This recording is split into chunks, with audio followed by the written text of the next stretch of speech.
Join us for the Iron Man Empowerment Podcast, where we discuss matters close to the heart. This and every Saturday at 8 a.m. until 9:30 a.m. Mountain Standard Time, 10 a.m. to 11:30 a.m. Eastern Standard Time, right here on HGG Radio. I am your host, Dr. Lincoln Bryan, alongside your co-host, Pastor Clive Atkinson, Bishop Hopeton Morris, and Elder Edmund Muir.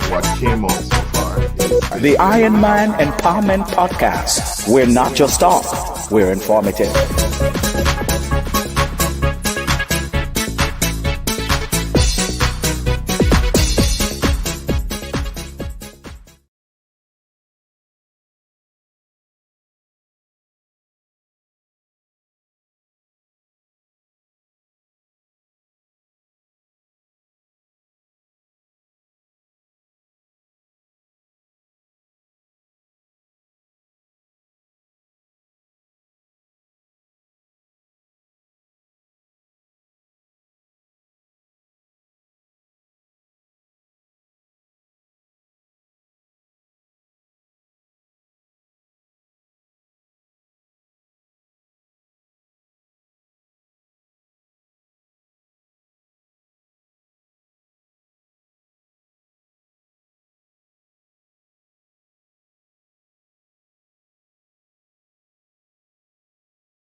I'm not sure what's happening from my end this morning, but let me say good morning again to all our listeners. Yes, Pastor Clive, if you just There chime. you go. There you go. Keep going. Yes. Good morning. All right. Awesome. Thank you, everyone. Sorry for that. It seemed like I'm just having some challenges on my end, but let me officially welcome you to the Iron Man Empowerment Podcast this morning. And I want to thank you for joining us. Thank you for being here yet another Saturday morning. Here, of course, we discuss matters that are close to the heart here on the Iron Man Empowerment Podcast. This morning, we're coming back to you with part 2 of this discussion we have started on last week. And we're talking about the good in saying goodbye. And so we want to really tackle this this topic on this morning because goodbyes can be a catalyst for growth, renewal, and transformation. And so, whether it's the end of a relationship or a career change or a new chapter in life, it is important that we use the word goodbye. And so, join us this morning as we explore the power of letting go and discover how embracing the goals in goodbye can set you free to become the liberated person that you were meant to be. So, good morning to our co-host, Pastor Clive Atkinson, Bishop Hopton Morris, and Elder Edmund Muir. All will be joining us at the table on this morning as we embark on this journey of having again this important discussion. We want to also still say our prayers and still say a prayer for those who are affected in Jamaica. There are some persons who have still not have electricity, no electricity there, some still struggling with internet and all of this. So we still want to keep our brethren in Jamaica in mind. Good morning, Pastor. How are you today, sir? Bless you, man. I'm doing good. How are you? I am doing wonderful. I am doing wonderful. I am blessed and highly favored and flavored by the Lord.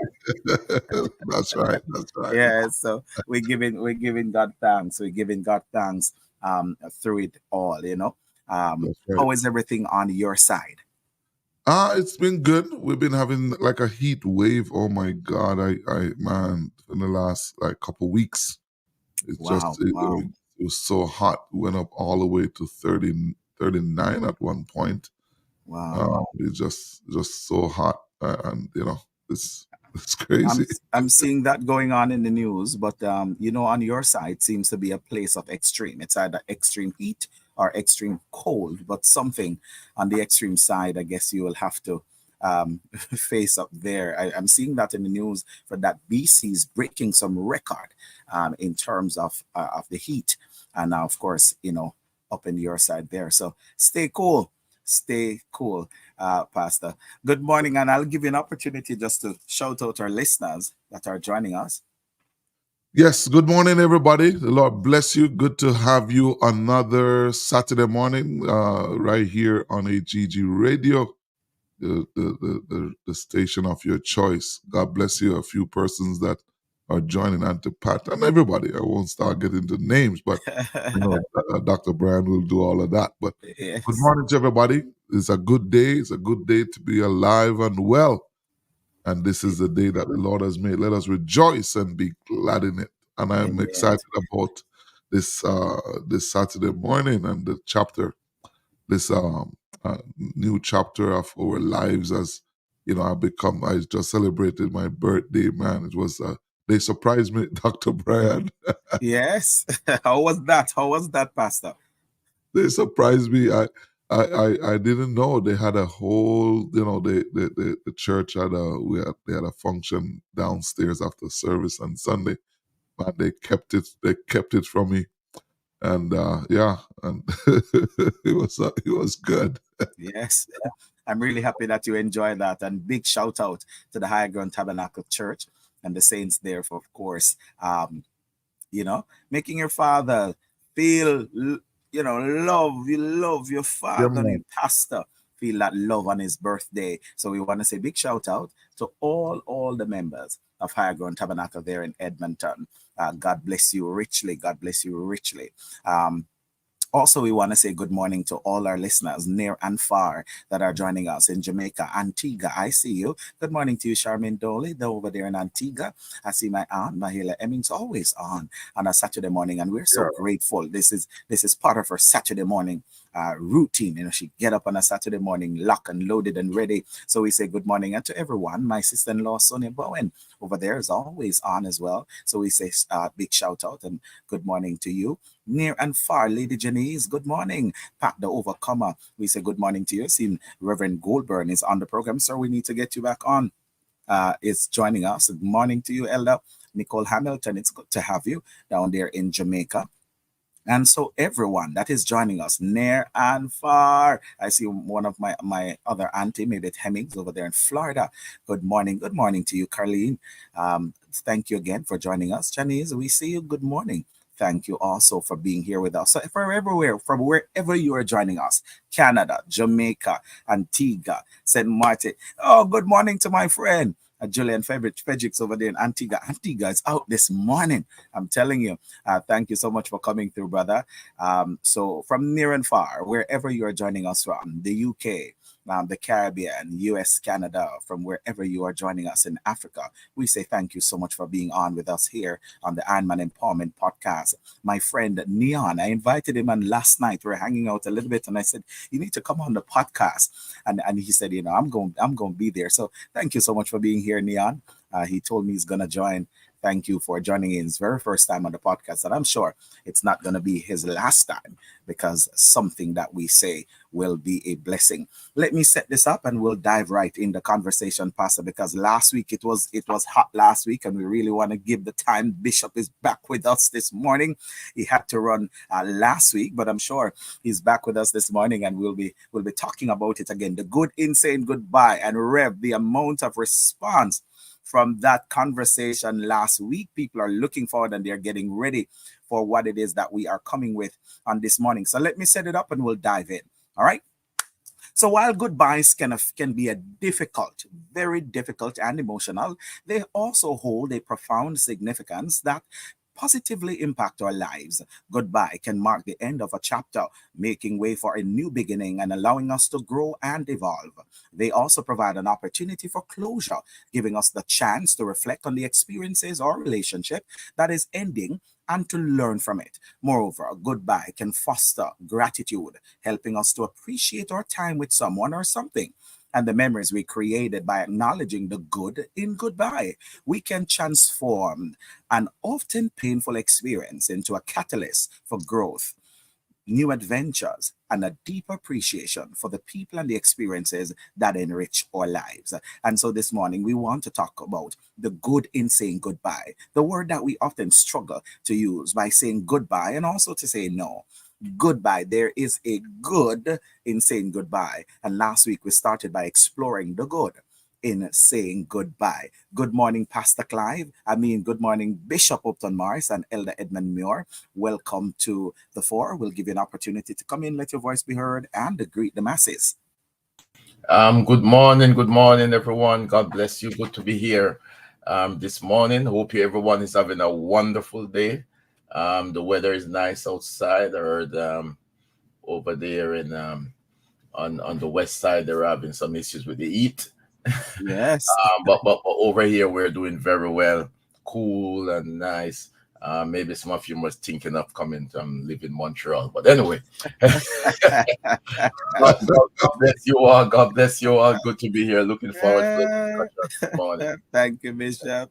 Elamior, we're, we're not hearing you coming through, sir.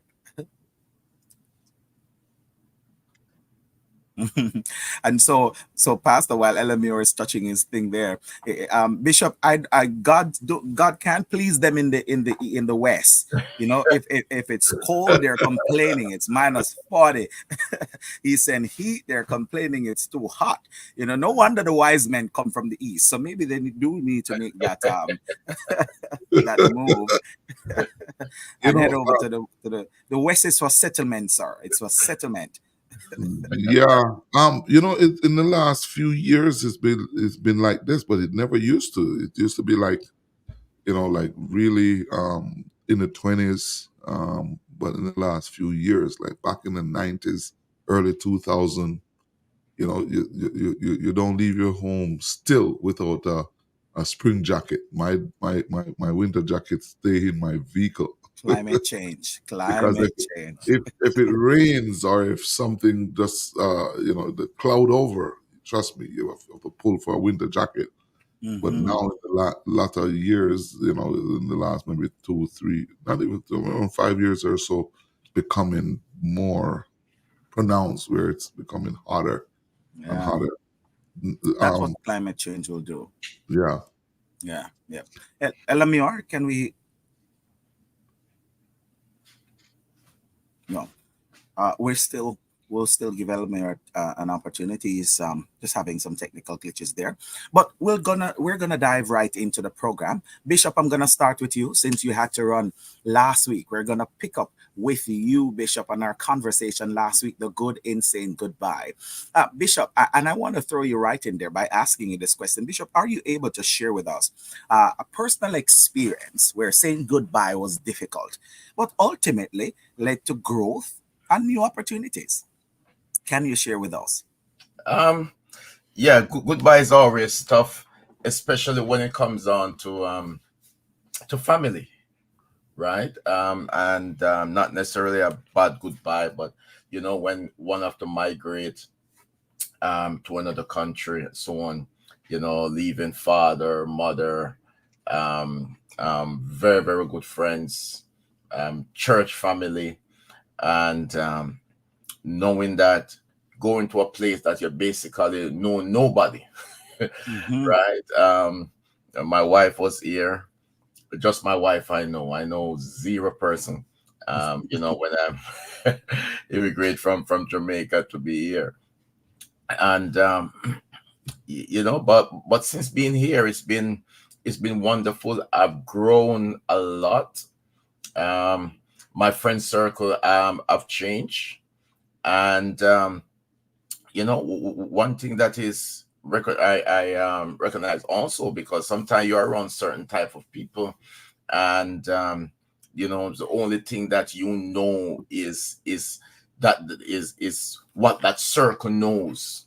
So Mm-hmm. sometimes God have to move you from one circle to the next, right? To develop your experience, to develop your vocabulary, to develop your growth, right? To allow you to think differently, and to see differently, and to understand differently, right? So saying goodbye is, can be like a surgery sometimes, right? But it really do helps you to to grow, right? To grow, to see things differently, right? To hear Yes. different things, to see different ministry, different calling, and so on.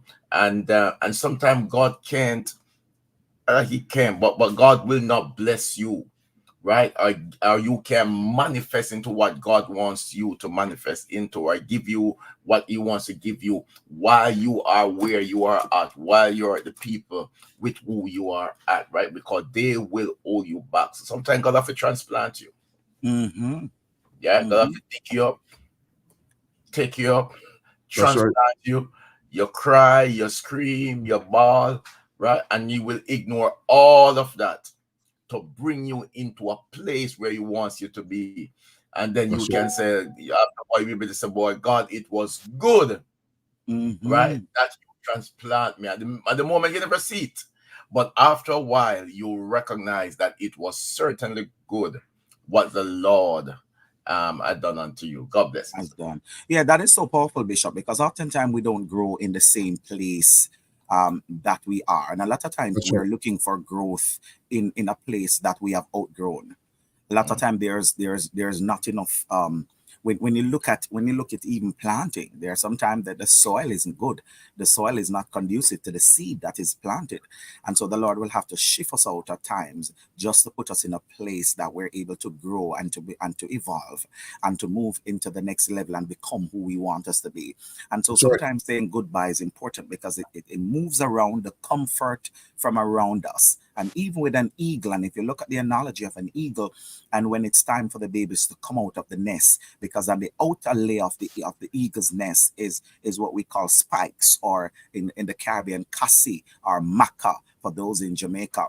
Um, it's that on the outer layer, and then the inside of it is where the nest is padded. And so when it's their time to fly, what the eagle does, the mother, is to disturb the nest and remove those padding from the inside and expose the cassi or the maca or the spikes to get those babies out of the nest. It's time to fly, so they're no longer in that relaxed zone. And sometimes God has to disturb that nesting to really get us out and That's push right. us into our future. Pastor Clive, Yes, sir. I like. come on in, sir, and add to it. You know what? While Bishop was talking, oftentimes we forget that um, things done by season.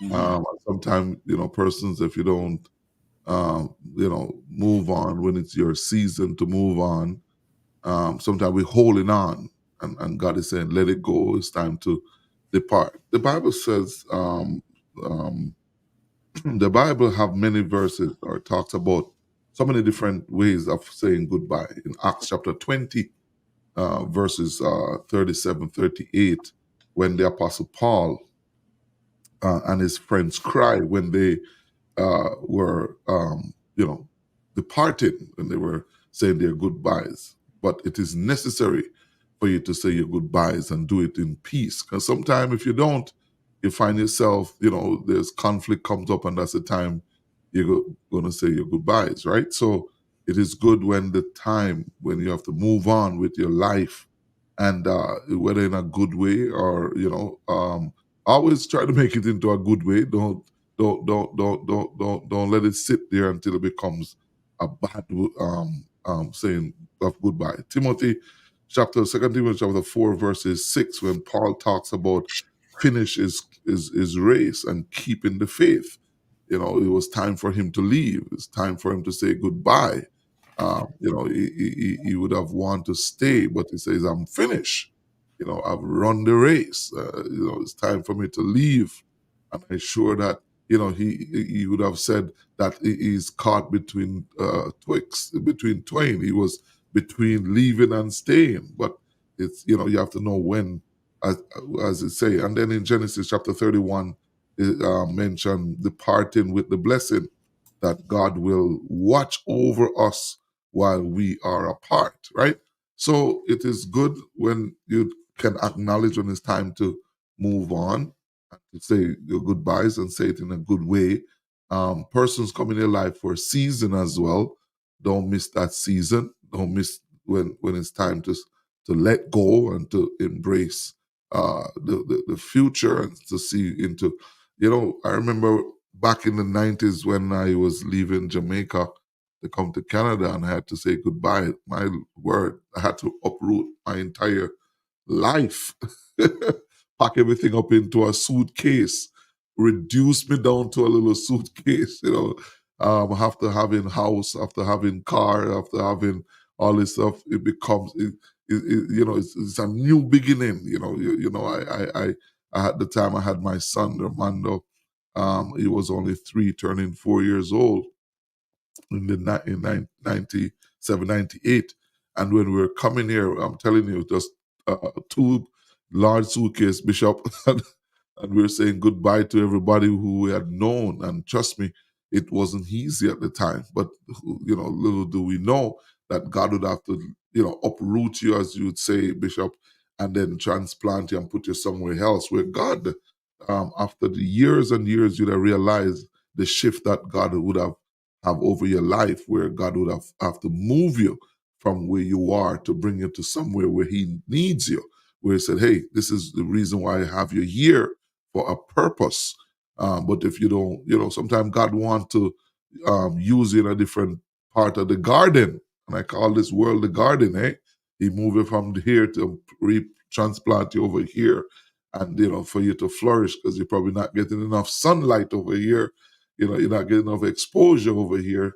And you're a creeper, and you need to be where more water is flowing, or whatever plant you are as an individual. God know where to transplant you, where to place you, and you just have to be able to allow God to be able to do that. So by you leaving, that's why the Bible talks about leaving and cleaving, right? You have to leave something so that you can do what God really wants you to do. And you will not see it sometime right there and then, but when you just stick it out, and allow it to happen, and allow it to come to pass, you will see, my goodness, if I didn't make this transition, if I didn't move, if I didn't. And then, Dr. Bryan, sometime when you look back over it, you realize that God placed you there so that you can help other person to make those transition. Because I realize that even, coming here and started a company with in early 2000, I think 2001, 2002, and so many persons would have come, and the company would be a blessing to them, and and a good transition as well, because as we here in North America know, it's not easy when you come to North America just to find a job like that. So that the company at times would be you call it a springboard for some people to be able to help them then come and land right on this doorstep of Pastor Clive, and then it helped them for a little while. And That's I it. don't, I don't stop them from moving on. I says, hey, this can be for a season. Right. You do yourself and then move on and settle. And some people stay. Some people. I have a person with me for 17 years. In working with me, and so God just know what He's doing. So embrace when you have to say goodbyes to see what God is doing with Mhm. you on the other side. Thank you so much, Pastor Clive. Bishop, I want to come to you with a question, and I want to switch gear. I got some questions I want us to run through today, so I could really bring it out. Thank you so much, gentlemen. So we will talk about. So earlier we were talking about goodbye from the place of Pastor Clive and Bishop has shared their personal experience about transitioning and moving from one country to the next and saying goodbye and seeing the benefits and the blessing in doing it even now, where the Lord would have prospered them, where they are now planted. Bishop, if we're switching gear and we're moving back into relationship, which can be sexual or platonic, friendship or an intimate relationship there. I want to find out because there are persons who struggle with this, and oftentimes they know it's time to move, it's time to move on, but sometimes it leave that sense of guilt. I'll say leave that sense of guilt. Um, how do you handle that feeling, the feeling of guilt or responsibility when ending a relationship or a friendship? You're in a long term friendship, you're in a long term relationship, and you know it's time to end it, but yet there's a little guilt. How you deal with, how you work through this? Yeah, thank you very much. Just to answer that question, I heard Ella Remachu, and not her, but I see right in the chat here. It's always good to transition with peace. Mm, And I think that is That's worth right. to explore, mhm, um, because at the same time, too, you do not want it to burn your bridge, mhm, right, when you leave, because sometimes, like Moses, God will take you out to bring you back, mhm. right? Um, and to be a blessing. And so the way how you leave is so important, Important. That's right? right. If it's possible for you to leave in peace, right? As a songwriter said, let's just kiss and say goodbye. Okay, okay. Right? I mean, if you can just leave in peace, it will be wonderful, right? Hmm. People might not agree with you, people might not see the reason why, but as long as you know it's the will of the Lord and you know the reason why, that is enough, because you can't live your life based on what somebody else think, what somebody else feel, and so on. Even if you make your own mistake, you are Hmm. more comfortable dealing with it, right? Yeah, and to your question now, it's always tough, to leave relationship, and we even relationships that are bad, right? Hmm. And so that's the reason why we see some people leave relationship where they were abused, um and taken disadvantage of, and they leave, and you still find them go back, right? Hmm. You still find them go back, right? And right, because saying goodbye is not always easy, And do right? you think, Bishop, I don't want to cut you, but do you think it also can be the guilt of leaving what keep people going back? Like they just feel guilty that they left. Sometimes it is the guilt, sometimes it's a lack of support system, right, Mm. out there, that when they leave they have nobody else to to talk Turn to, to. to to glean from, to help, right? And so as a result of that, they end up going back to the evil that they know, right? Mm, But one of the way is to, to deal with that guilt is to always have in front of you why you leave, right? mm, Have why you live is to always have in front of you the things that happen that push you to leave. And if you ever feel like going back or feel guilty, then you got to ask yourself the question: is this worth going back to? Okay, if this worth going back to, right? So those are some of the questions that you really have to ask yourself. If you feel guilty and so on, right?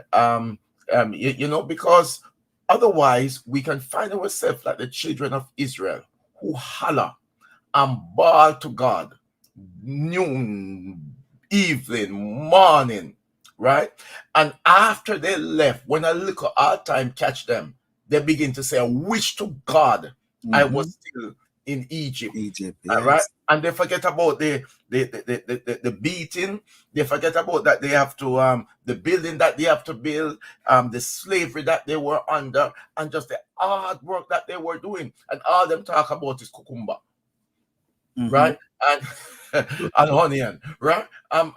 Right. And so sometimes leaving relationship can sometimes can be like that. When a little hard time touch you, you all of a sudden the enemy make you forget the stuff that you used to go through, right?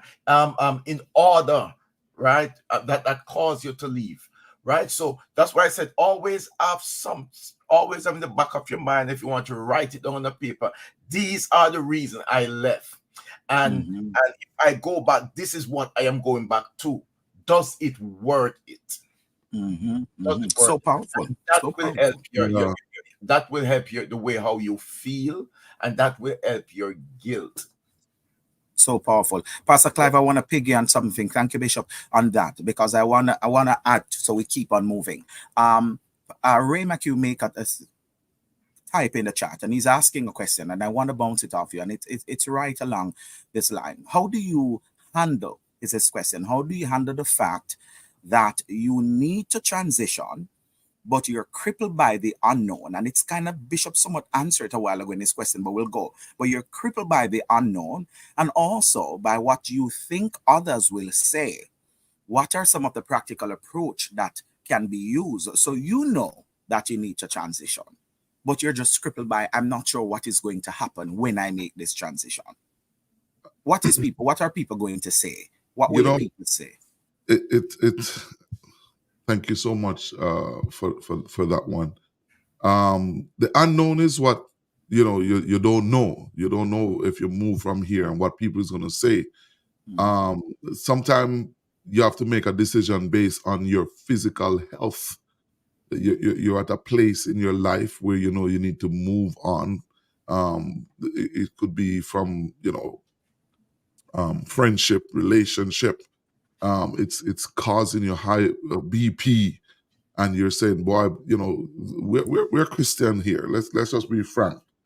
And you're in a situation where you're getting sick and getting more sick, and you say, boy, if I make this decision, so it's going to affect me for the rest of my life. And you are nervous. You don't know how to move forward. The best for me is to do what you feel within yourself, because if you stick it out and 20 years later you're still doing the same thing we could have done 20 years prior to, you wake up and say, man, why didn't I do this? Is the unknown is what shape you and build you to become the person that you are. You're not sure.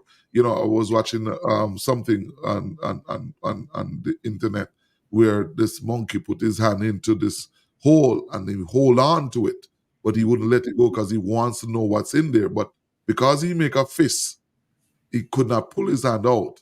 mhm, So you don't know until you let go, so that you're that free to do what you need to do. No, we're not promoting that person need to jump out of their relationship.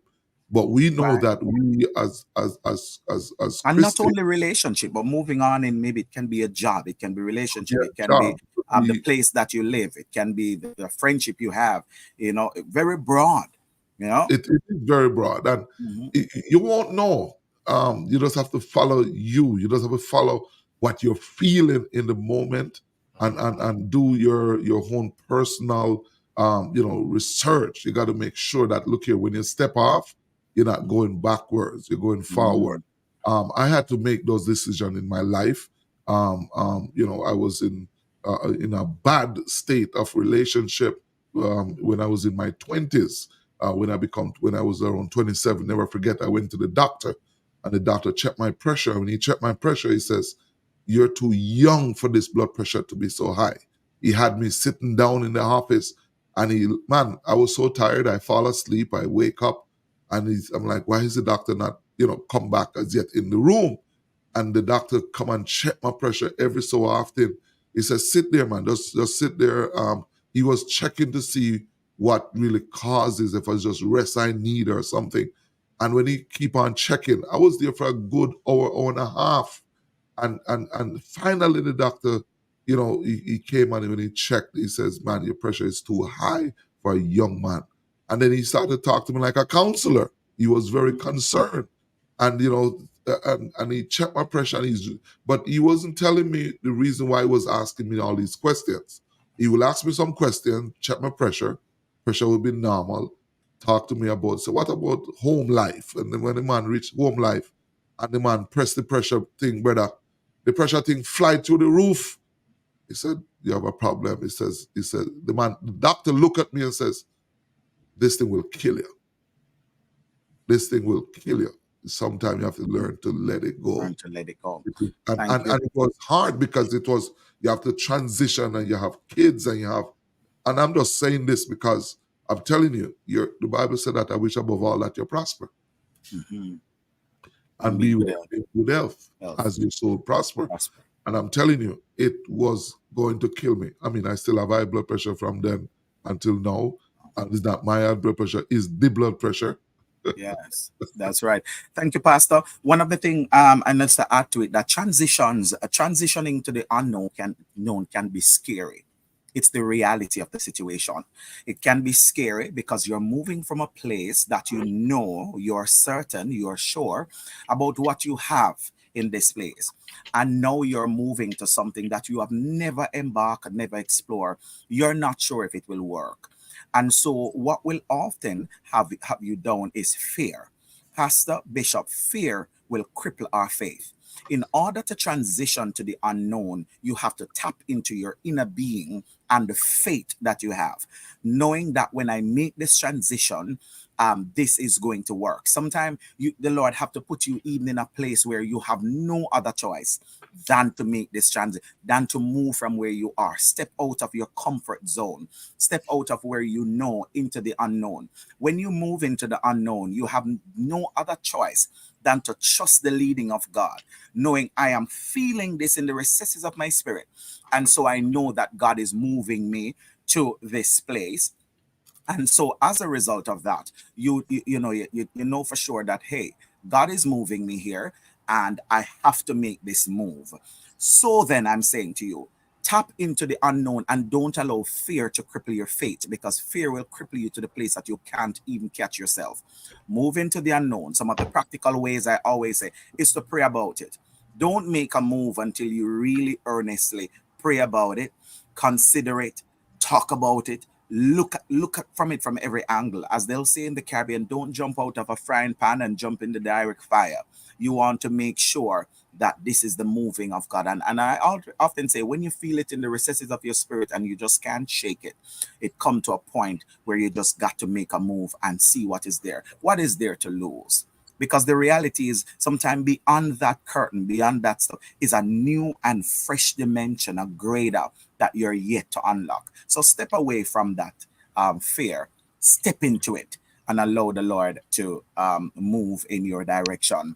We're going to take a break, and we're going to come back with Elder Muir. So stay right here with us on the Iron Man Empowerment Podcast, and we will be right back. Are you ready to amplify your message and reach hearts with purpose? Introducing HGG Advertising, your partner in spreading the gospel and connecting with the Christian community. Churches, Christian-based businesses, listen up. With HGG Advertising, you can reach your audience through powerful radio campaigns. Engage hearts, inspire minds, and grow your community with HGG Radio, which is already reaching 136 countries worldwide. We specialize in promoting Christian values and helping businesses aligned with faith-based principles. Whether it's a church event or your business rooted in Christian values, HGG Advertising is here for you. Connect with us and let's share your message with purpose. HGG Advertising, spreading the gospel, connecting communities. Email us today at ads@hggradio.ca. That's ads@hggradio.ca. Or call us today at 825-343-4486. HGG Radio. But I've got good news.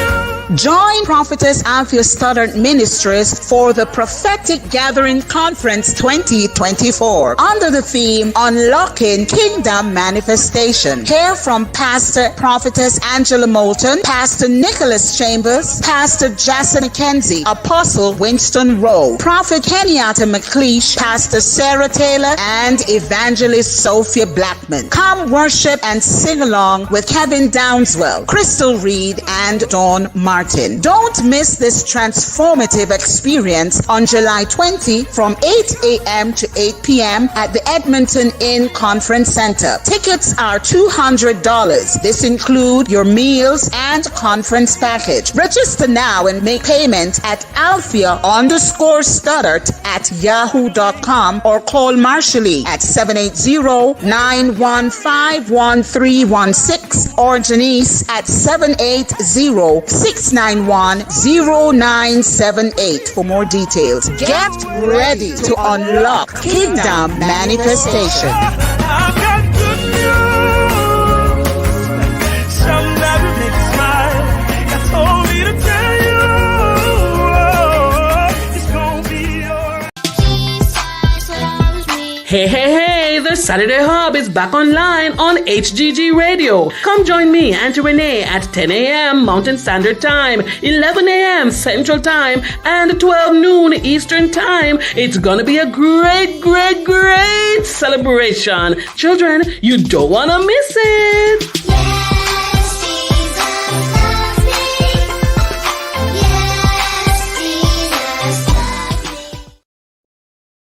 Thank you so much for staying with us here on the Ironman Empowerment Podcast. If you're just joining us, we are talking about the good in saying goodbye. We are delivering part 2 of this conversation with you. Of course, we are talking about moving on and stepping out into the unknown and allowing God to lead you and to direct you. Elder Muir, thank you for joining with us. Good morning to you, sir.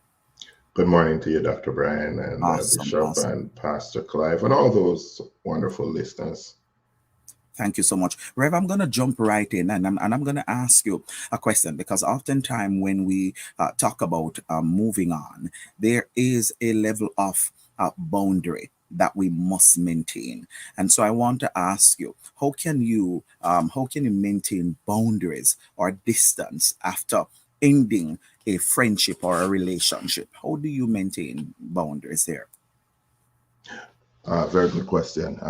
Maintaining boundaries is not an easy thing at times because there's a lot of factors involved when we think about maintaining boundaries after moving on. For one, what's the relationship with this individual? And how often do we see each other in different circles? These are things to consider, really. And as Christians, as you move on, it's never about malice or any such thing. But I believe moving on, it gives persons an opportunity to embrace personal growth and development. In other words, what it does, it teaches you about the intricacies of you as an individual and how you react to situations, your adaptability, how you adapt, and how you just deal. And so it's not easy to create boundaries. Boundaries are created on the go, and then you can realize that, hey, we have moved on. So it's not like before where everything we would probably have a conversation, or you know this, I will know that, and we call. And, the boundaries are we keep safe distance in communication, because it's very important to communicate. I want to go back to the Bible. Remember, we had Apollos and we had Paul, Barnabas. We had the separation of Paul and Barnabas, and it didn't mean that they were enemies at all. It only meant that they had to spread the message in a certain vineyard, a certain area. So as long as we can unite and spread the message, and the council in Acts chapter 15 also, there were differences, but then they came together and they had an understanding. What they do over there, leave them. What we do over here is completely different. So just leave them and let them be. And so it is that when we separate, we have to recognize that we have to leave some things and some individuals and some situation. So it's very important for us then to embrace this transformation and use it as a tool for us to create these boundaries as they come. As I said before, it's not something that I'm going with a fixed mind. Oh, I'm not going to go there because I don't want to see you, or I'm not going to do. But you have created the boundaries in order to guide you not to find yourself into that situation that you were probably in before. I hope that helps you in answering that question, Dr. Bryan. Yes, thank you so much, sir. And one other question, and today we kind of want to delve a lot, and I'm not sure why I go in this direction in terms of relationship, because Rev, a lot of time when and Bishop had mentioned it, that sometimes people stay and they stay in the situation, or they stay in it because they don't know anywhere else. They don't have another community. They don't have a community. They don't have that support system, and so sometimes they stay longer than God really wants us to stay there. Sometimes they stay longer than they want to stay there, because a lot of time people are in situation, they check out long time, they check out. And last night even we were chatting with some of my brethren, and we're talking about sometimes women can check out of a relationship long before the man even know it. A woman can check out long time. She's just going through the process, working on her departure plan, but she already check on, emotionally disconnected, neck down, from the neck down, just neck down, dead, already check out, and just kind of working what's the exit plan, what's the exit strategy. So sometimes people stay longer than really they're supposed to be, and the Lord is kind of pushing you outside of that, like step out of that, get away from there. And so then, if this is the case, that you move out or move forward, how do you then rediscover your identity? Because sometimes we stay so long in something that depletes you, that you have lost your identity in it, because you have remained so small, sometimes to make the other person seems big, or to make them feel better about themselves. You're in a place that no longer serve you for so long that you have lost who you are at your core. Now, how do you rediscover your identity, your interests outside of that relationship? Elamir, I'm coming back to you with that. Okay, and you're just pouring in the questions. Very good question again, Dr. Bryan. Regaining one's identity. You are so correct. It's very easy to lose your identity in situations where you have been put down, or you're just waiting it out. It's very easy, and it means therefore that to regain your identity, then you have to now step outside of your comfort zone. Stepping outside of your comfort zone simply means now you're going to do things that you might not be so confident about, but you're trusting God about it, right? You have to take the decision to say, hey, you know what? Greater is in me than whatever is surrounding, or whatever cloud that I'm passing through, or how persons perceive me. I know that greater is within. So even though, like Moses, I may not have the speech or the language of the people, but what I have is God that I rely on to pull me, to push me, to allow the words to come from my mouth. even though I was not put in a position where I could grow to that significant proportion. No, I have said goodbye to this situation, entering into this new scenario or new place. Now I am going to just trust God, just allow God to lead me. Because I promise you this morning, if every individual in this world would allow God to lead, then we would have so much successful people in this world. And I believe that finding one's true self and identity sometimes takes time. It takes purpose, because you have to be purposeful about it. And when you try, sometimes you will fall. But keep on trying. Seek audience with others. Speak to people. You see, you want Dr. Bryan, you mentioned something last week, like you went into your new job. It's a transition, but then you recognize that there are things that you need to do in order to elevate yourself.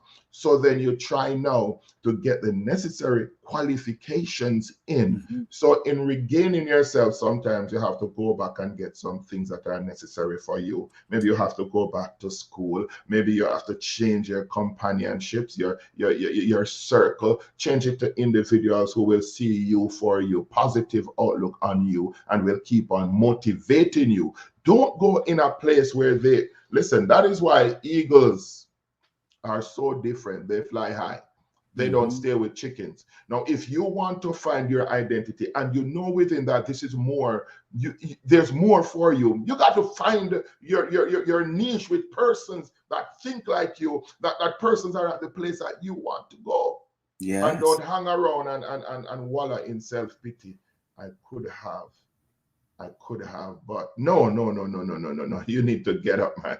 You need to put your socks on, man. Get your suit out and put on your belt, gird up your waist, and say, yes, I can and I will. And do not watch criticisms, because persons will criticize, and there will be many backlash to this too. But you have to have that inner strength to know that when I am criticized, I am only doing what is right. God bless. God bless you. I hope Thank that you so much. Yes, thank you so much.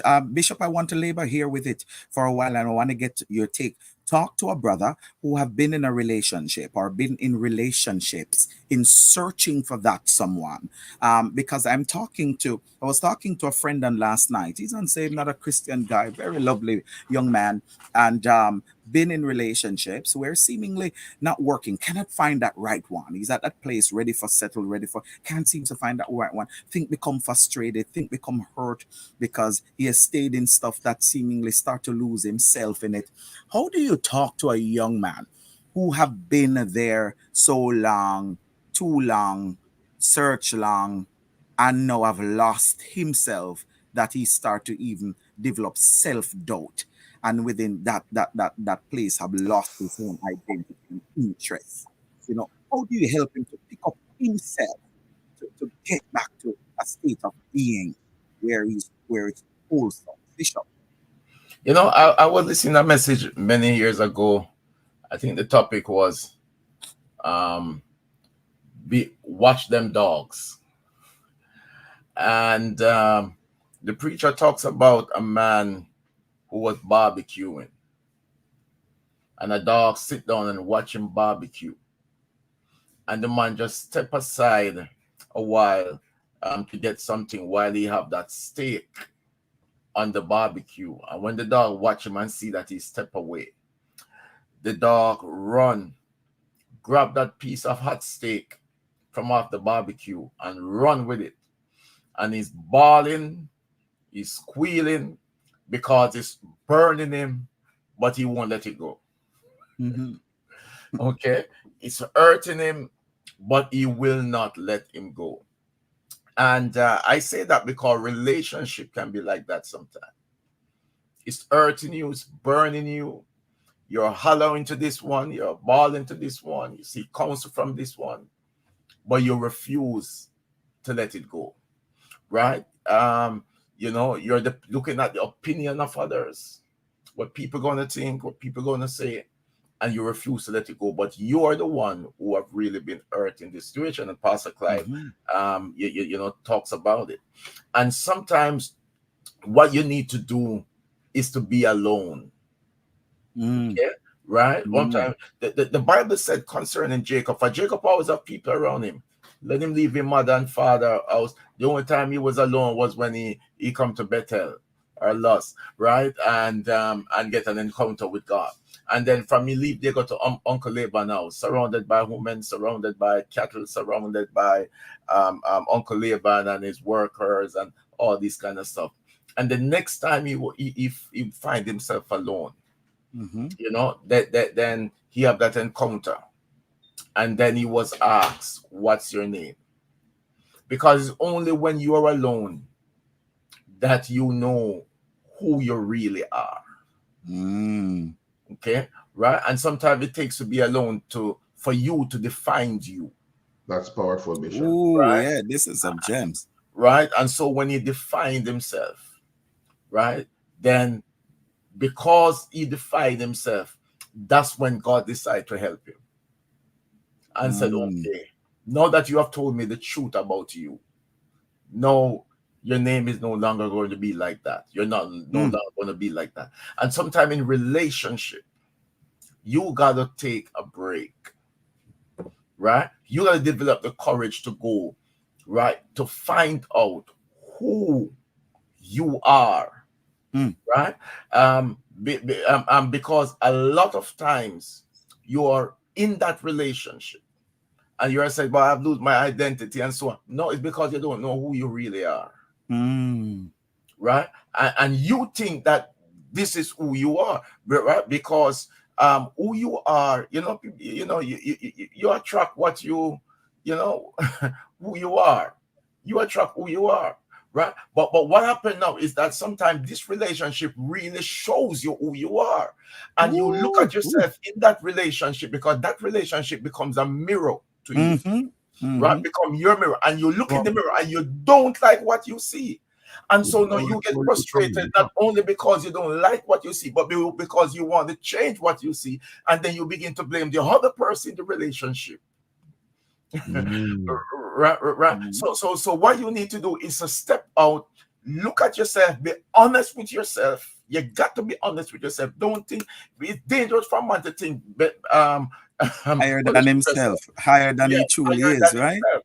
And sometimes you're in a relationship and the relationship show you exactly who you are, and you think you are higher, right? But because there's something in you that's pulling you to higher, and so you got to step out of that. Be by yourself for a while and be quiet. The Bible talks about study to be quiet. And that's a powerful scripture. Study to be quiet. So sometimes you got to take yourself away and study to be quiet, right? And concentrate on you and work on you. Go ahead. Sorry, Bishop. I just want to ask a question. With reference to what you have just said, is there a time limit to you taking yourself away, or does it just work any and anyhow? I used to have a Ford Windstar. Well, Ford wants sue you guys for this. You have insurance, right, Pastor Clive? Right? Because I work on that car, do so much maintenance on that car till me and the dealer become good friend. The guy at the dealership become good friend.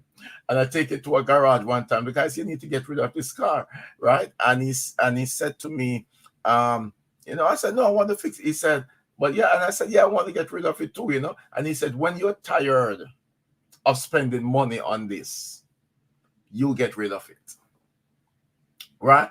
When you get really frustrated and tired of it, right?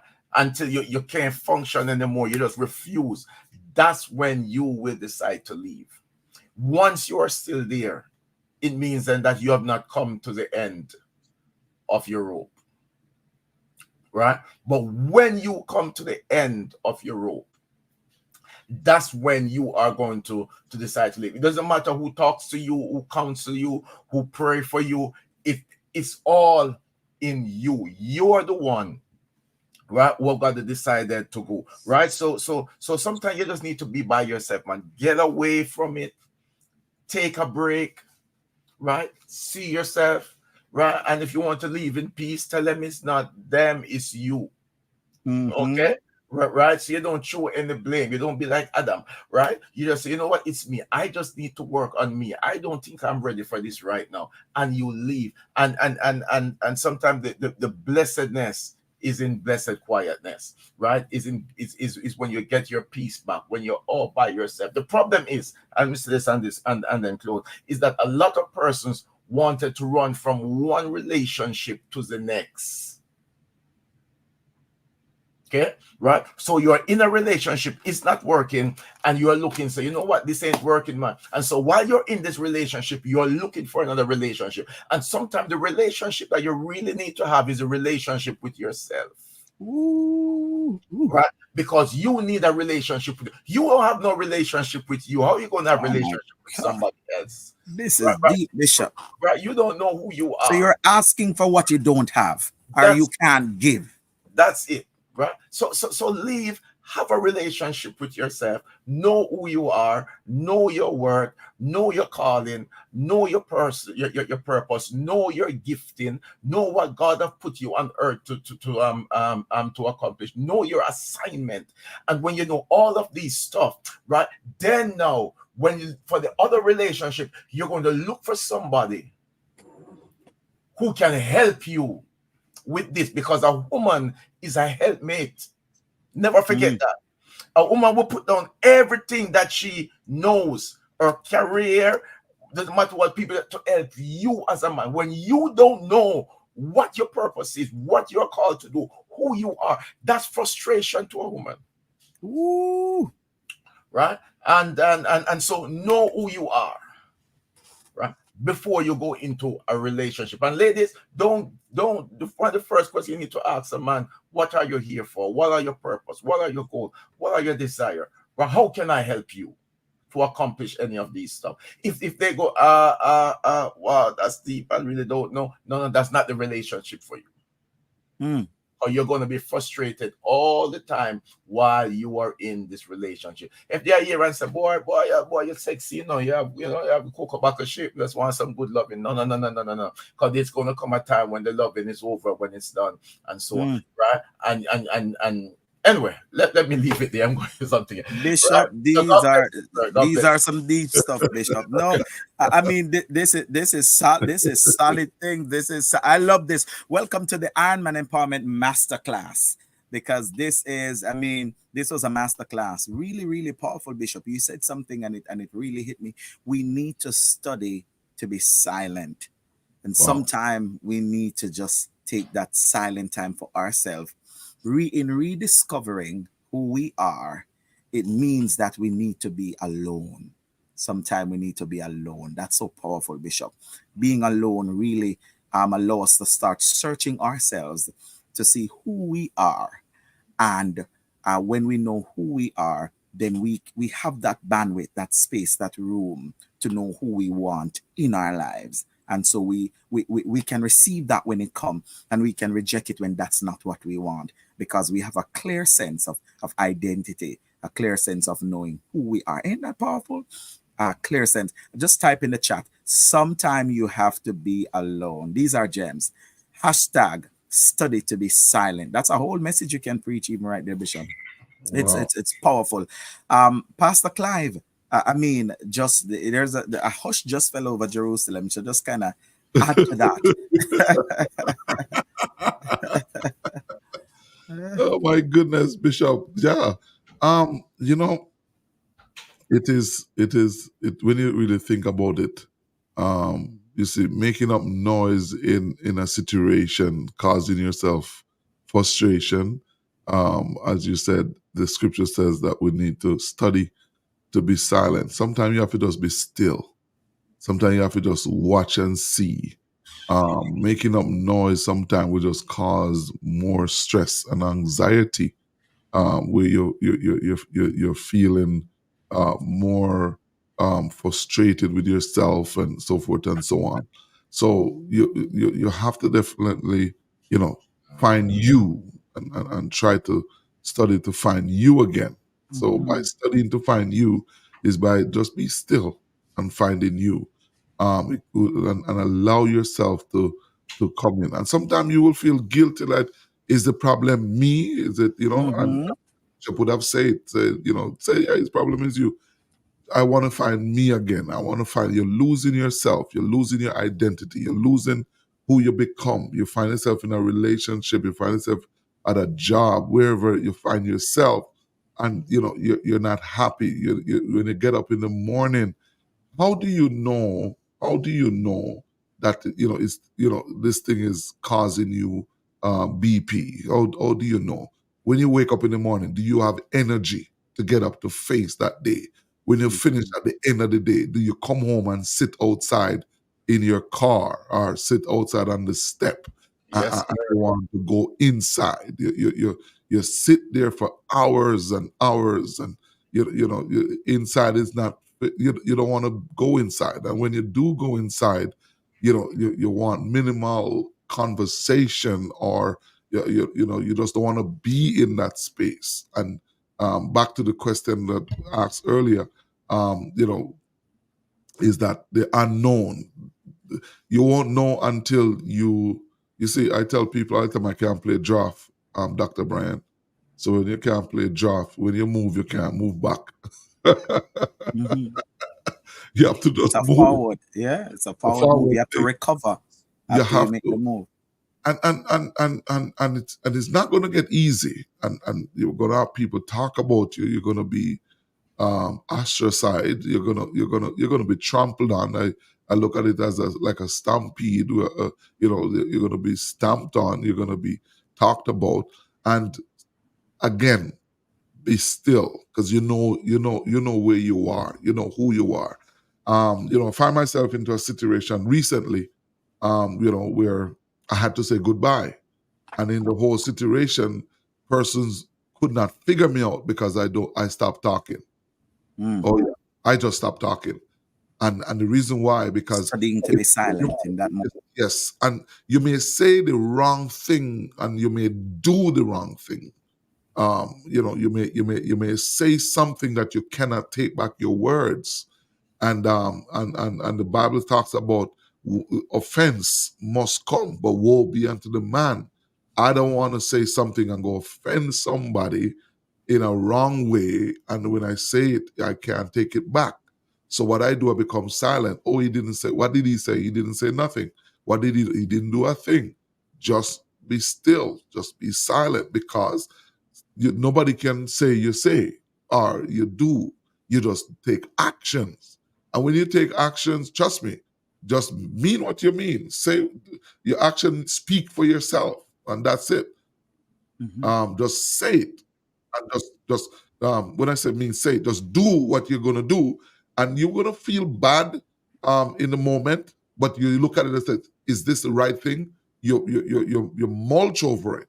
I had a situation from May to deal with, and I mulch over it. And when you mulch over it, to be precise, the 26th, right? And I mulch over it. And when I make a final decision, listen to me, nobody could take back that decision that I made, because you look at it from every handle. You look at it from every angle, yes. Don't quick to make long-term decision. Amen. Don't just jump up and says, I'm a spontaneous person. I just do things off the fly. When you do stuff like that, it will come out to hurt you.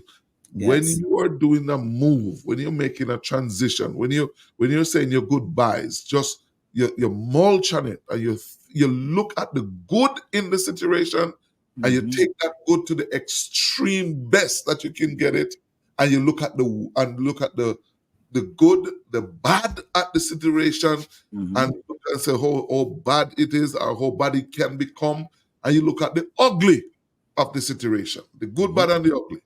So at the end of the day, if I continue with all of this thing's going to be ugly. So you look at the good, says, boy, this thing here, the good of it, if I stick it out, it looks good. We sugarcoat it and cover it up and make it work. but it looks good to the persons out there. And they said, boy, you're striving, you're this, and this is happening, so forth. And a lot of ladies does this, have a husband that the Bible talks about a woman that she married to a man that is a brutish. And she stick out with the man.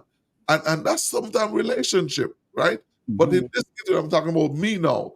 And you look at the good, and he says, even though this thing can be good and you can fix it and make it look good, but you have to look at the bad, the extreme bad of it. And sometimes you have to just let it go, because you're going to get ugly, because at the very end you said, boy, I wish if I had let it go 2 years ago. 2 years ago. And you have maintained certain integrity of your life. Yes. And when you let it go, trust me, it's not going to feel good. It's not going to feel good. But you have to do what's best for you and for your own sanity. Yes. Go back to Jeremiah. The Bible says, I know the plan. And, sometimes we need to understand that as Christians, that we judge things from a righteous place. You see, God is giving you discernment. And if you have those discernment and you're using, sometimes we some person may look at you and says, well, where's the spirit of compassion? You have to look at compassion. You have to look at the spirit of discernment. You have to look at the spirit of, what is the intentions of other persons. So there's a lot of things that is involved in you making a decision to let go, to say your goodbyes, to move forward. And the best thing, as I said earlier, is to be still, is to be silent. Get into a place where you're silent and you're thinking about it. Just like me making a move. You know how many years I wanted a cabinet shop, Rev? I love cabinet making. I love cabinet making. And for years I said, boy, if I do it, it's going to take away time. If I do it, this is going to happen. This is what happened. And it took me years upon years and years and years and years and years until finally I transitioned and started to take the gradual baby step into doing it. And plan it out and say, hey, I'm going to get a manager. Let them manage it. Let it this. And all of that stuff. So when you're making those plans, when you're making those decisions, you've got to seek the face of God. That's one. And let me shock you. Let me shock you. Sometimes God wants you to make a decision. Sometimes God wants you to make the choice. Sometimes God wants you to, because you learn by your experience. And God wants, that's why he brought the animals to Adam, to see what he will call them. Sometimes God throw you into a situation to see what you're going to do with the situation, how you're going to handle it. And based on how you handle it, God will throw more at you and says, okay, you manage this one. Okay, good. Let me help you to manage. So now, when you start managing, say, boy, you make a right decision. So now God will now step in and start to navigate with you and help you through the decision that you make. But if you don't stretch that rod out, you're going to stop and get killed on that side of Jordan or that side of the Red Sea. Thank you, Pastor Clive. Powerful illustration there. I wanna come back because I see there's 2 questions in chat. We want to take those on before we go. We're just about 15 minutes to wrap. My question is here, or my suggestion is that in everything we do, and so based on what we're talking about, I want you to be able to see the good in saying goodbye. Oftentimes, and I want to put this on as a disclosure, oftentimes, Bishop, oftentimes, Pastor, Elder, we will not see the good before making the decision. Sometimes the good is afterwards. Say it again. After you've made the decision and you have stepped out into the unknown, you have stepped out into the greater good, you have stepped out into this no longer serves me, then you would say, it was good that I had made that decision. Had I stayed longer, then this would have happened. Had I stayed longer, I wouldn't have been here. So the good in saying goodbye In saying goodbye in the moment can be painful. In saying goodbye in the moment can really hurt you. It can affect sometimes those around you. But in the latter part of it, when you look at that goodbye, you said, it was good that I had said goodbye because I've seen now where I am, where the Lord have brought me, where I am today. And had I not said goodbye, I would have still remained in that situation that no longer served me. Bishop, it's important for us to understand that our need changes. There are times, and we mentioned, there are persons around us that are not evolving. That can hold back your growth. And so it's very important that you surround yourself with people who are growing, who are evolving, who are going places. You identify those who are oftentimes even where you want to be. Because I don't want to hang around folks that are still on my level, are not going anywhere, that are not progressing, that we can progress together. You want to be around persons who are progressing and persons who are already where you desire to go. And so sometimes when you find yourself entrapped in a place of stagnation and with people with stagnation, then you have to pronounce goodbye and move on. Sometimes you have to pronounce what we call the misfa in the Bible. Laban and pronounce this. May the Lord watch between me and thee while we're absent one from the other. Sometimes we need to pronounce the misfa and we need to move on. I wanna ask a question to Elder Muir, and then I'm gonna come and let Bishop take these on and Pastor Clive as we move into the wrap here. So we have about 10 minutes. We want to go quick. Elder Muir, I see somebody mention about self-care. And my question is, how do you prioritize self-care and self-compassion even when we're saying we must put an end to this? How do you prioritize self-care? Because Bishop mentioned a lot about, self-care and taking that moment of silence and by yourself and study to be alone and be by. And how do you prioritize that? Because that's now self-care, because now you have to protect your sanity and maintain that so that you don't lose your equilibrium balance. How do you prioritize self-care here? Thank you again, Dr. Bryan. I believe that entire context of self-care and emotions is what makes it hard, is what brings in the fear, the excitement, the doubts, and it can be, of course, overwhelming. As it is overwhelming, it's sometimes hard to think. And that is why it's good to have that time alone. And I believe, as Bishop mentioned, time alone, it's never really time alone. The time alone that we seek actually comes with what? God. It's time with God, because that is the time you realize that God ministers through you and to you. And so the decisions become so difficult because, especially a person that has a loving heart, a heart that cares, it's like you become tied into it. Am I doing the right thing? Is this what God would have me to do? And you start looking at other persons. How will this affect them? Whilst you were talking, Dr. Bryan, I was thinking then, if you're moving away from those who are at your level, isn't that then selfish in a manner? Mm-hmm. But there you go. Because I'm prioritizing me. It comes back to you. So mm-hmm. It's selfish in a sense. But this form of selfishness, it's selfless to prioritize you. I don't see yeah. So this form of selfishness can be selfless, because if you don't, you're going to be pulled down. Mm-hmm. And did God say to you that He's putting you on a trajectory to be brought down or to be pulled up? Mm-hmm.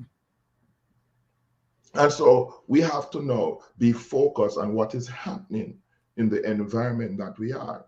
Is it that I'm going to let that love that is on the inside prevent me from fulfilling what God would have had for me? So there you go. It's about fulfilling that which God has deposited in you. So then it might seem selfish on the outside, but indeed it is not selfish. It is fulfilling what God has already ordained and predestined for your life. But you can only do that when you identify that, hey, I must move on. Yeah, and prioritize you, you And know. there, yeah, Yeah. there you go. Now you get that whole concept of prioritizing you as an individual. Because when you prioritize you, you're putting the work of God ahead of you. So now Mhm. you're being selfless and not selfish in your endeavor. And this is how I believe persons got to. The Bible says only a fool trusts his heart, you know. Mm. And I use that. I use that because sometimes our heart want to do something, but does it make sense in the long run? Mhm. So we have to allow God time alone and let Right. God fix it for us. We cannot fix it for ourselves. Don't rely on how we feel about the situation, because if we rely on how we feel, we cannot be a Christian. Isn't that the truth? Yes. It is the truth. So we Right. just have to allow God. Thank you very much for that. Thank you. Trust in the Lord with all thy heart. Lean not to your own understanding, but in all thy ways you acknowledge him, and he shall direct your path. We have about 6 minutes on the Adman Empowerment Podcast before we get to the close. Pastor, Bishop, I want to come to you, and then I'm going to come to Pastor with the questions. We have about 2-3 minutes to answer, and then we are going to move. Pastor Ella Ray McHugh, I want to thank everyone in the chat. Let me say that. Just thank you for chiming in. Sharon Carter said, sometimes we make permanent decision over temporary situation, and persons are chiming in that silent is gold, and Marsha Ben. And she said something as well, and I just want to acknowledge it, and we're going to move to ask her question. She said, Bishop, sometimes understanding who you are or what you're worth start from a young age, being reinforced by the guardian. And so that is why parenting is very important, because we teach our children self-worth, what they worth. But sometimes the parents don't even understand themselves what they worth to pass it down. But Wow. you see, that's why it's very important for us to identify who we are so it can pass on down to the generation. My grandfather is always the one who taught me about that, and I've been passing that on to other men. Who you are, how you work, how do you show up in this world? Because people treat you the way you show up, and when you know who you are, then you will not allow some things to happen or somebody to give you less than who you are. So those things are very, very important. And so you are so right there, Marsha Ben. Reverend Ray McHugh said, oftentimes people transition to another place. Bishop, I'm coming to you with this, but come to the next place with their bad habits from a previous place and want to bring it into the new relationship or new ministry. Bishop, as a pastor, how do you handle it? Coming from this church, this is the way we do it over here. And now I come over here, you don't do it this way. This is how I'm used to it, and you should do it this way. We develop some habits, we develop some behaviors, and we want it to happen on this side. Bishop, how do you handle it? Talk to us. Sometimes we transfer cancer. Um, oh, what I mean by that is that somebody's not working good over there. They're not functioning. They're lazy and so on. And sometimes when we don't want to lose them, we take them because we don't want to call it fire. But somebody Mhm. said, no, we must be slow to hire and quick to fire. It's only in Mhm. the apostolic church we don't fire people. Yes. Okay, once you're a minister for all of your life. Once you're elder, you're all, even when they're not doing nothing. Yes. Right. They stay there, right? And so they're not functioning. And what we do, we take them from one department, put And them move in them. another department, right? So what we are actually doing is transferring the cancer. Mm. Right. That's what we are actually doing, right? And so then it's important that when I ordain somebody or anything like that, I give them a job description, Yes. did a written job description, sit down, talk to them, and said, okay, this is what the job entails. This is what is expected of you. This is what you're supposed to do. Line upon line. Sometimes it's 2 pages, sometimes it's 3 pages, explaining everything one and one. Okay, right? And yeah, so and if that person can't manage them, then they let it know right there, boy, this is too much, and so on, right? Interview people, talk to people, especially those who are coming from other churches. Very, Mhm. very important. Have a talk sometime with the previous pastor. Sometimes we're so glad to get somebody because they were a minister, because they were a preacher, and so on, and so on. But it's good to talk to somebody. I give you one example. There was somebody in my church, a man who, I noticed certain behavior, and I went and sit down and talk to him, and and said, "Boy, I've noticed some behavior, man. You're that type of man." "No, pastor, no." I say, "You man, don't lie to me, no man. I have the Holy Ghost. Don't lie." "Well, you answer, boy, I did go through some stuff and I was abused when I was smaller and uncle and this and that." I say, "Okay, no problem. You know what? I will help you through this. I will want to fast and pray. Someday fast and pray. You know, be all the man left, right?" And then the next thing I found, he was going to another church, right? And they put him in charge of young boys, kids to work with, Ooh. right?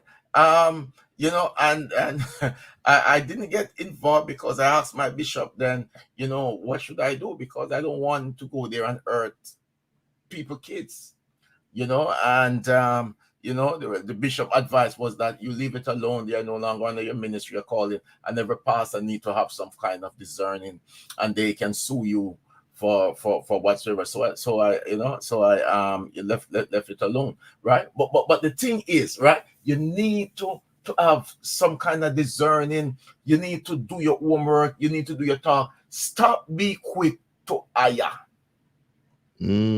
Stop be quick to hire. Don't be so quick to hire. Watch them. And we don't have much time. But my final thing is that, when we the church that I'm coming from, Emmanuel, but then Bishop Thomas, it doesn't matter what gift you come with, what they used to call you. You have to sit down for 1 year before you can get any position at all in the church. And I asked him why. And he said it takes at least 1 year to know somebody. At least. So don't let the anointing fool you and the singing fool you and their, the pulpit work get a hold of you. It takes time to know people. So they come, let them sit down there for a while, right? And if they sit down there for a while, then you watch them, right? Then the real character begin to come out. Then you know what to do with it. God bless you, sir.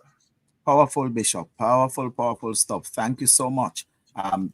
Don't be so quick to hire, and a lot of time we do that, Bishop, for in truth, when persons come new, we quick, and I've seen that so much in church. Somebody come new, we quick, and we take them and we push them in stuff because we want them to stay, and then afterwards we have issues. And I've seen that lately in a ministry I just left, lately, Pastor Clive. And I'm seeing that in a ministry that I just left, and then the pastor complained, and I said, "Don't complain to me. Call the person and talk to him. That's on you right there." So take our time. Powerful stuff. Our final question, Pastor Clive, we're coming to you. Should we tell people goodbye right away, like how they told the others goodbye, or should we be the one to try and change behavior or habits? If yes, how deterrent or good can that be? So, Bishop, other persons tell them goodbye. They come over here, Pastor Clive, brother. They come over here. They're with us. He's saying, just like somebody tell them goodbye and dismiss them, should we be quick to say goodbye to them? Or should we try and change those behaviors? Well, when we can change the behavior, maybe identify those behaviors, see how they can change it. And if yes, how deterrent or good can that be? Pastor Clive, you have about 2 minutes, sir.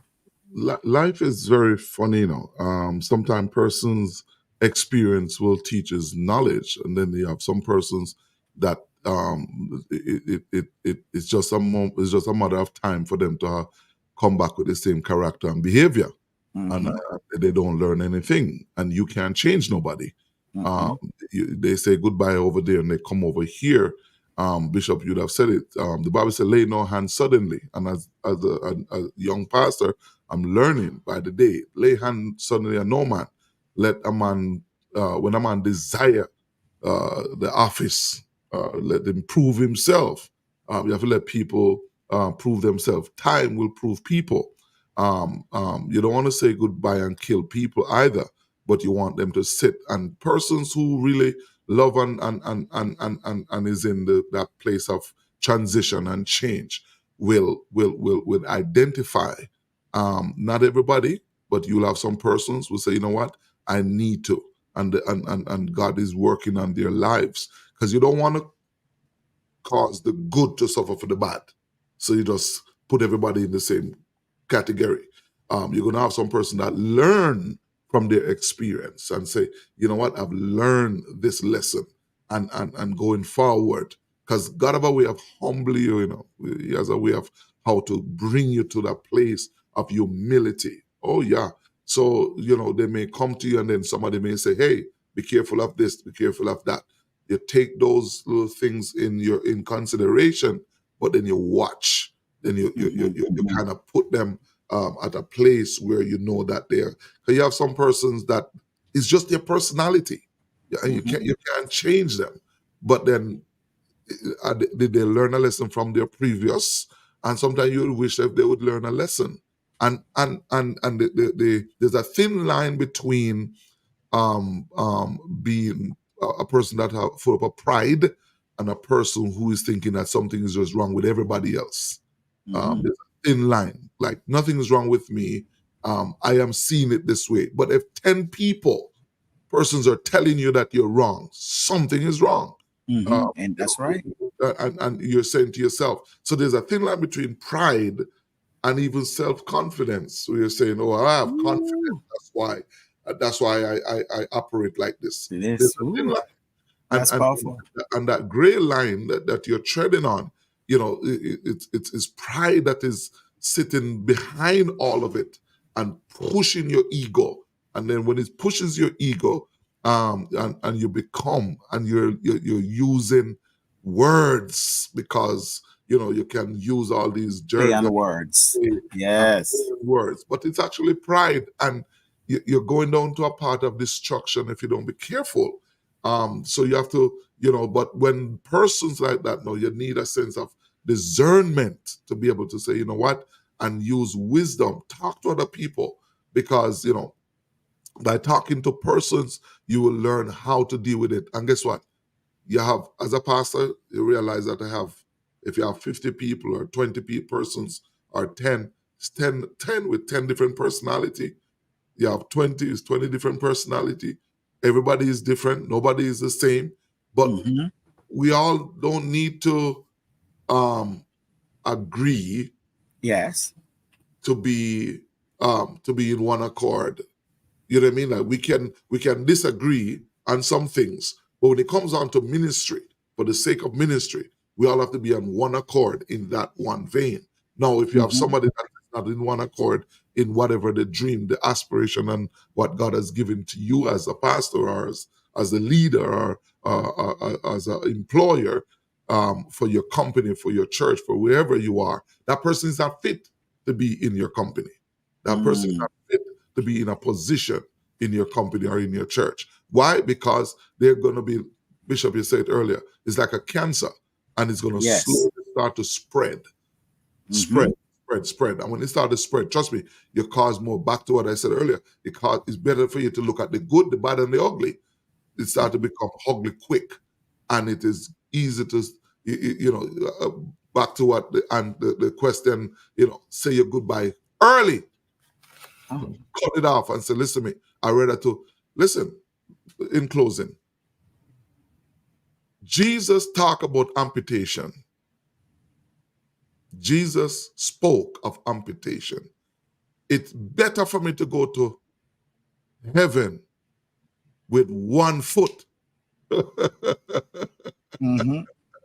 one hand, one eye, than to be cast in the lake with all of my full body. What is he teaching? He's teaching you amputation.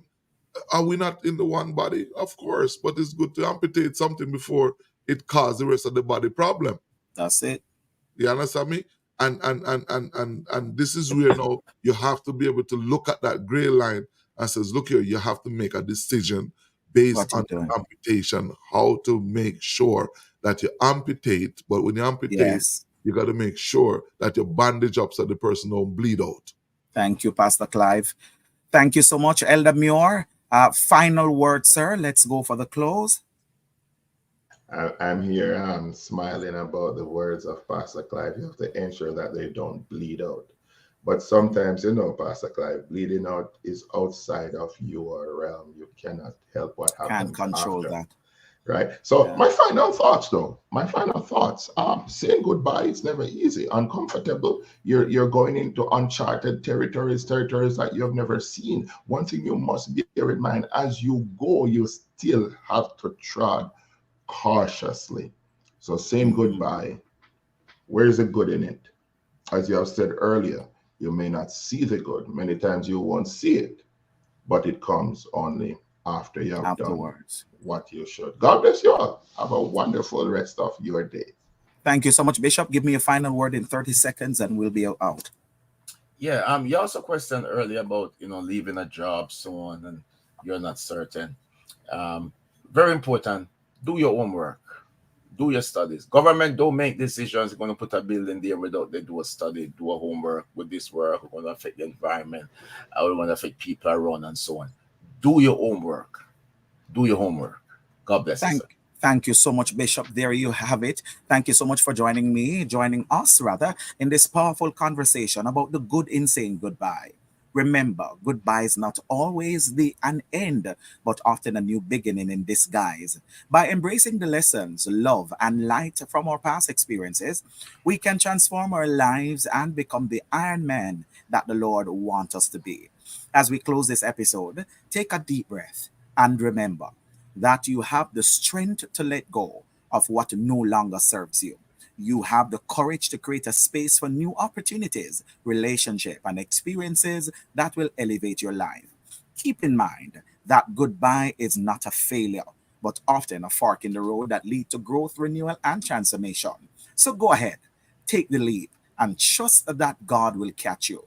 On behalf of the entire production crew, we invite you to join us next week on the Iron Man Empowerment Podcast, where we'll explore more topics that will help you become the best version of yourself. Don't forget to subscribe to our channel, share with this, subscribe on YouTube, go to our application, wherever you download the apps from, and go to Higher Ground Gospel Radio and download where you can have 24-hour radio. Please like, share. Don't be selfish. Share the information with your friends. You can also share your thoughts on social media by using the hashtag IronManEmpowerment. And so until next time, stay empowered, stay iron strong, and remember that the best is yet to come.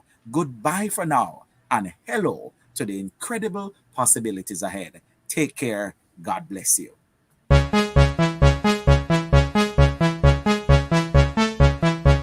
Join us for the Iron Man Empowerment Podcast, where we discuss matters close to the heart. This and every Saturday at 8 a.m. until 9:30 a.m. Mountain Standard Time, 10 a.m. to 11:30 a.m. Eastern Standard Time, right here on HGG Radio. I am your host, Dr. Lincoln Bryan, alongside your co-host, Pastor Clive Atkinson, Bishop Hopeton Morris, and Elder Edmund Muir. The Iron Man Empowerment Podcast. We're not just talk, we're informative.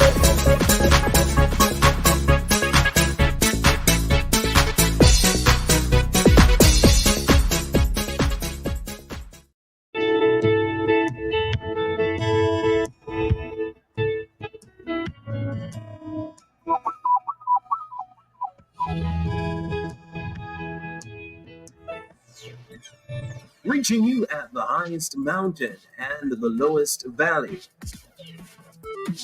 HGG Radio. What am I?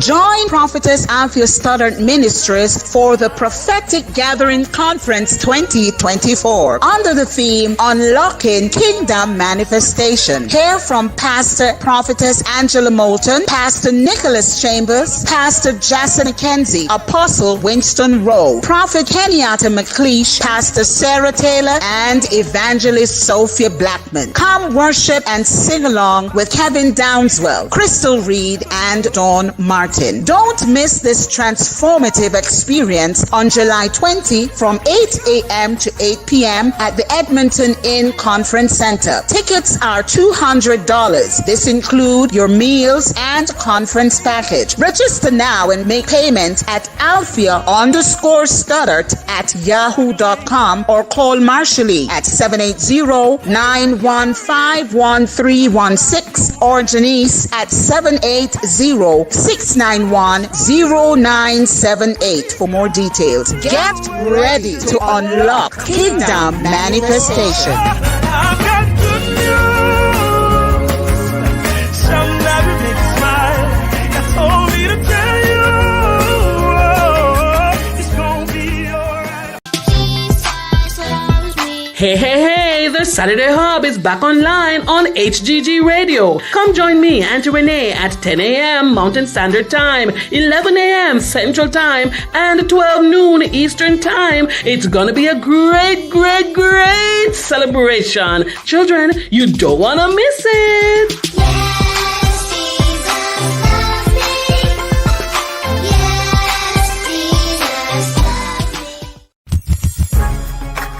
All in one dollar store. All in one. Get your groceries, over-the-counter drugs, home decor, bathroom, laundry, and kitchen accessories, comforters, blankets, beauty, stationery, events, and birthday supplies, children toys, kids clothes, sneakers, sandals, hats, tracksuits, winter spring jackets, and so much more. Visit them today. 8904 Street, 118 Avenue, Edmonton, Alberta. Open every day. Call 587-977-2343. Email waka1041@gmail.com. All in one dollar store. Top African Fashion, the one-stop shop for all your African needs for men, women, and children. Top African Fashion. We sell anchor and lace fabrics, wigs, jewelry, African traditional beads, matching shoes and bags for ladies. We also carry shoes for men and kids, belts, and so much more. Top African Fashion for all season, occasion, and celebration, church, wedding, and graduation. Top African Fashion. Open every day. Visit us today at 9338 118 Avenue, Edmonton, or call 780-224-7339. Top African Fashion.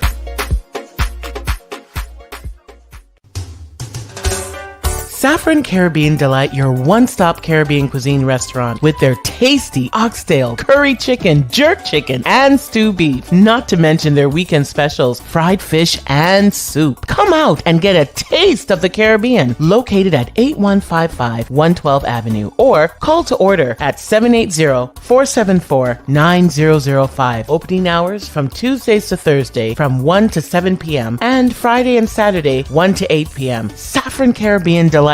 It's not about the quantity, but the quality. Are you ready to amplify your message and reach hearts with purpose? Introducing HGG Advertising, your partner in spreading the gospel and connecting with the Christian community. Churches, Christian-based businesses, listen up. With HGG Advertising, you can reach your audience through powerful radio campaigns. Engage hearts, inspire minds, and grow your community with HGG Radio, which is already reaching 136 countries worldwide. We specialize in promoting Christian values and helping businesses aligned with faith-based principles. Whether it's a church event or your business rooted in Christian values, HGG Advertising is here for you. Connect with us and let's share your message with purpose. HGG Advertising, spreading the gospel, connecting communities. Email us today at ads@hggradio.ca. That's ads@hggradio.ca. Or call us today at 825-343-4486.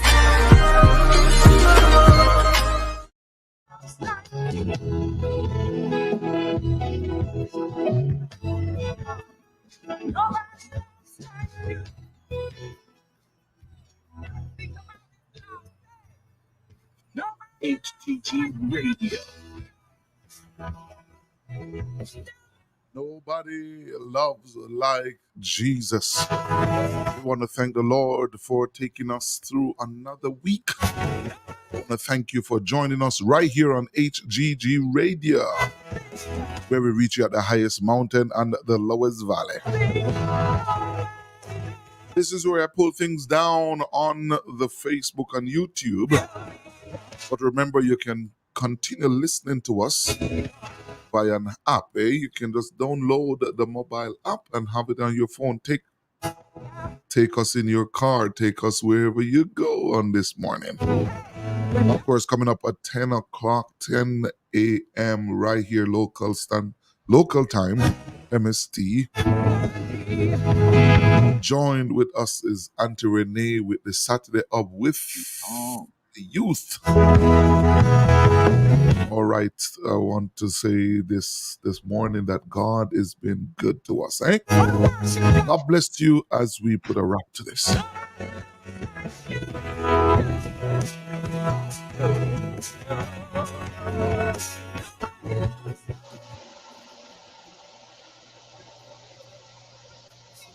So have yourself a wonderful weekend.